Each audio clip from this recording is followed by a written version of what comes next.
위니컷은 1차적 모성적 몰두라는 용어로 어떻게 어머니가 유아에게 필요한 환경을 제공해주는 충분히 좋은 어머니가 될 수 있는지를 설명했다. 임신 말기가 되면 어머니는 자연스럽게 아기에게 몰두하게 되며 생물학적으로, 진화론적으로 준비된 기능을 수행하게 된다. 아기가 어머니의 태내에서 성장함에 따라 그녀의 장기들은 압박을 받게 되고 운동 능력과 소화 능력, 배설 능력이 현저하게 떨어지게 된다. 그럼에도 불구하고 어머니는 자기 자신이나 외부 환경에 신경을 쓰기보다는 더욱더 아기의 생명과 활동에 관심을 가지게 된다. 이러한 임신 말기의 과정은 어머니가 어떻게 생후 몇 개월 동안 유아를 위해 성장을 촉진해주는 환경을 준비해 가는지를 상징적으로 보여준다. 유아에게 필요한 환경이 되기 위해서 어머니는 자기의 주관성과 개인적 관심, 그리고 자기의 신체에 대한 걱정에서 벗어나 자신의 존재와 모든 활동을 아기의 바램과 욕구에 맞추게 된다. 유아는 어머니가 제공하는 생물학적 환경을 경험함으로써 자신의 주관성을 발생시키는 경험들을 하게 된다. 그럼으로써 유아는 위니컷이 말하는 실제로 의미 있는 삶을 사는 인간다운 개인으로서 출발하게 된다. 유아가 통합되지 않은 의식 상태에서 자신의 욕구와 소망을 드러내면 좋은 어머니는 그의 바램을 거의 즉각적으로 깨닫고 그의 욕구를 충족시켜주는 주변 환경을 만들어준다. 아이를 먹이는 어머니의 신체적 반응, 모유의 방출과 같은 어떻게 어머니가 아기의 자발적인 몸짓에 반응하는지를 보여주는 전형적인 예라고 할 수 있다. 이러한 어머니의 몰두로 인해 생후 몇 개월 동안 아기는 자신을 모든 존재의 전능한 중심으로, 유니카시 주관적 전능감이라고 부른 전능한 중심으로 경험하게 된다. 그가 소망하면 이루어진다. 그가 배가 고프고 젖을 원하면 젖이 나타난다. 그는 그것을 나타나게 만든다. 그는 젖을 창조한다. 만일 그가 춥고 기분이 언짢아져서 따뜻해지기를 원하면 곧 따뜻해진다. 그는 자기 주변 세계의 온도를 통제할 수 있다. 그는 주변을 창조한다. 어머니는 지체하지도 않고 조금도 빠뜨리지도 않고 그에게 세계를 가져다 준다. 위니컷에 따르면 그러한 어머니의 반응은 아이에게 아이 자신의 소망이 욕망의 대상을 창조한다는 믿음, 곧 환상의 순간을 제공한다. 아이에게는 필요할 때 어머니가 있어주는 것만큼이나 필요하지 않을 때 어머니가 물러나 주는 것이 중요하다. 그렇게 함으로써 어머니는 위니컷이 말하는 안아주는 환경을 창조한다. 다시 말해, 그녀는 유아가 자신이 보호받고 있다는 것을 의식하지 못한 채 보호받는 물리적, 심리적 공간을 창조한다. 바로 그러한 망각이 아기로 하여금 그 다음 단계의 경험들을 자연스럽게 받아들일 수 있게 만든다. 여기서 프라이머리 머터널 프리아큐페이션이라는 용어가 나오죠. 프라이머리 머터널 프리아큐페이션이라는 용어 자체는 우리가 1차적 모성 몰두라고 번역을 하는데 굉장히 중요한 개념이죠. 엄마가 아이를 가지면 엄마에게는 1차적인 모성 몰두가 일어나는, 그러니까 1차적 모성 몰두의 기능이 있다고 이렇게 볼 수도 있겠죠. 이게 어쩌면 진화론적으로 이미 준비되어 있다고 설명하고 있는 거죠. 모든 어머니는 아이가 태태되면서 태아가 자기 몸에 있을 때부터 아이가 태어난 이후까지 자기를 배려하는 것보다 어쩌면 우선적으로 새로운 생명체를 보호하는 쪽으로, 새로운 생명체가 성장할 수 있는 성장 촉진적인 어떤 그런 역할을 할 수 있는 기능이 부여된다는 얘기죠. 그래서 good enough mother, 충분히 좋은 어머니가 될 수 있는 그런 1차적인 모성 몰두 기능을 어머니들은 갖게 된다. 이제 이런 설명을 하고 있어요. 그래서 자기보다 아기 중심으로 상당한 기간을 지낸다는 얘기죠. 그래서 아이가 안전하게 어떤 전능감을 가지고 이 세상을 처음 출발할 수 있도록 도와준다는 얘기죠. 그래서 아이 입장에서는 자기가 생각만 하면 모든 것이 이루어지는 이런 어쩌면 낙원의 경험이죠. 누구에게나 우리가 어쩌면 성서에서 얘기하는 어떤 낙원의 경험은 우리 개개인의 역사 속의 낙원의 경험이기도 하죠. 자기가 생각만 하면 모든 것이 주어지는 이런 환경이죠. 그래서 자기가 배고프면 누군가가 나타나서 젖을 주고, 자기가 차갑게 느껴지면 누군가가 와서 기저귀를 갈아주고, 자기가 울면 누군가가 달려와주고, 그렇기 때문에 아이 입장에서는 자기가 생각만 하거나 어떤 행동을 하거나 하면 모든 세상이 자기를 중심으로 돌아간다고, 모든 세상이 자기를 위해서 봉사하는 이런 세상을 만나는 거죠. 그런 상당한 기간이 필요하다 하는 거죠. 아이가 인격적으로 성숙해가는 과정 속에서. 어떤 면에서는 이 전능감이 아이에게서는 꼭 필요한 것인데, 이때 그런 충분한 환경을 경험하지 못한 사람들은 나이가 들어서도 계속 그 환경을 갈구하고 있다는 이런 어려움이 있어요. 위니카시 얘기하는 1차적 모성 몰두 기간을 자아심리학자들이 설명할 때는 심바이오시스, 공생의 기간이라고 설명을 하고 있는데, 아이 입장에선 엄마의 1차적 모성 몰두에 의해서 도움을 받는 시기가 충분하게 주어지지 않았거나, 혹은 자아심리학자들이 얘기하는 공생의 기간을 충분히 거치지 못한 사람들이 성숙했어도 많은 어려움을, 심리적인 어려움을 겪는 경우들이 많이 생긴다, 이제 이런 얘기를 하고 있어요. 그래서 아이가 성장하는 과정에서 엄마가 성장을 촉진해주는 환경이 되어준다. 환경이 된다는 얘기는 자기가 두드러지지 않는다는 얘기죠.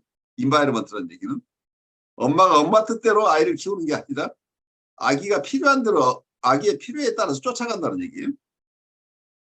근데 이제 이 부분에서 너무 과학적인 사고를 하는 우리 20세기에 사는 사람들은 아기의 수요를 미리 측정을 해서 아이는 하루에 몇 번의 수유가 필요해.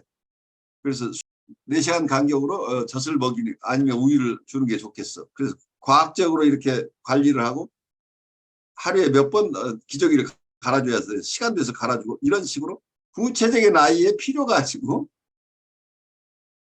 어쩌면 돌보는 사람의 스케줄에 따라서 아이를 돌볼 때 큰 장애들이 발생한다고 봐요.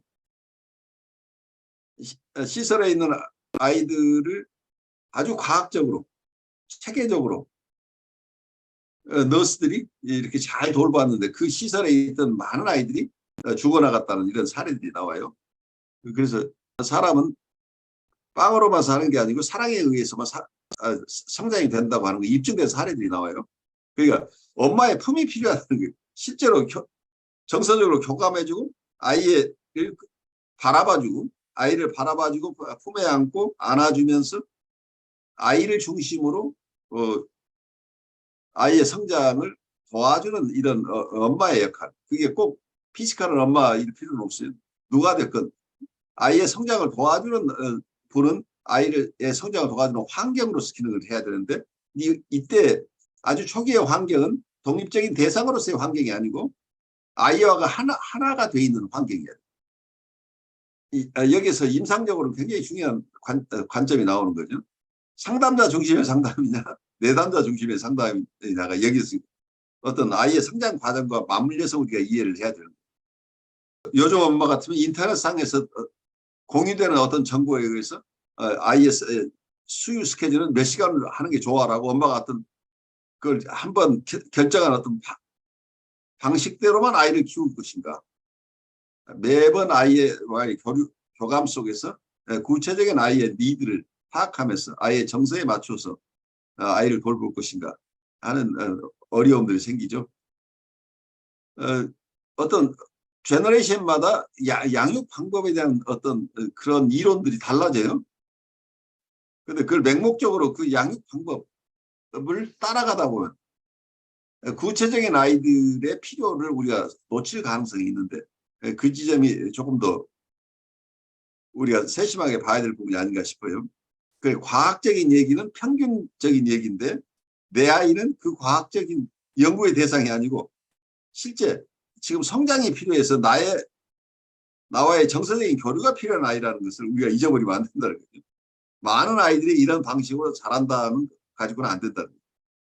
우리가 만나는 대상을 이해할 때 우리가 가진 이론적인 것이 굉장히 중요해요. 그 중요하지만 거기에 매이는 상태로 이 사람은 이런 사람이라고 고착적이고 나는 이 사람을 충분히 안다고 생각하고 이걸 돕기 시작했을 때 어려움이 생기는 거하고 똑같아요. 아이는 엄마가 너는 지금 배가 고프지 않아. 너는 하루에 몇 번 전 먹으면 돼라고 하는 고정관념을 가지고 있으면 아이가 엄마한테 조금 전에 젖을 먹었지만 엄마가 그리워서 또 울어요. 근데 그 우는 아이를 넌 지금 배고플 시간이 아니니까 기다려. 그래서 내버려 방치할 수도 있다. 내가 과학적으로 너를 잘 돌보고 있으니까 나는 너를 충분하게 돌보고 있는 거야. 그러니까 걱정하지 마. 너 울 때는 울도록 그냥 내버려 두겠다 하는 방침을 가질 수도 있는데 어떤 게 좋은지 우리가 잘 몰라요. 잘 모르지만 구체적인 아이들이 정말 필요한 게 무엇인가를 센서티브하게 알고 있어야 되는데 이제 그런 민감함은 아까 얘기한 모성적 몰두라는 그런 상태가 있어야 된다. 근데 어떤 어머니의 경우에는 아이가 태어났을 때 산후 우울증이 생기거나 그 이전부터 가지고 있었던 여러 심리적인 어려움이 있는 분들은 모성적인 몰두가 불가능한 경우가 생긴다. 왜냐하면 자기 스스로가 특히 자기가 굉장히 힘든 과정, 생활의 어려움도 있을 수 있고 심리적인 어려움이 있을 수 있고 퍼스널리티가 자객적인 상태에 벗어나지 못해서 대상에 관심을 못 주는 상태에서 아이를 가졌다고 한다면 아이는 귀찮은 존재가 되고 자기가 중심이니까 자기가 중심인 상태에서는 1차적인 모성 몰두가 제대로 기능을 안 할 가능성이 높기 때문에 이때 큰 결핍이 발생합니다. 환경이 그 환경으로서 기능을 다 못하는 경우에 아이들은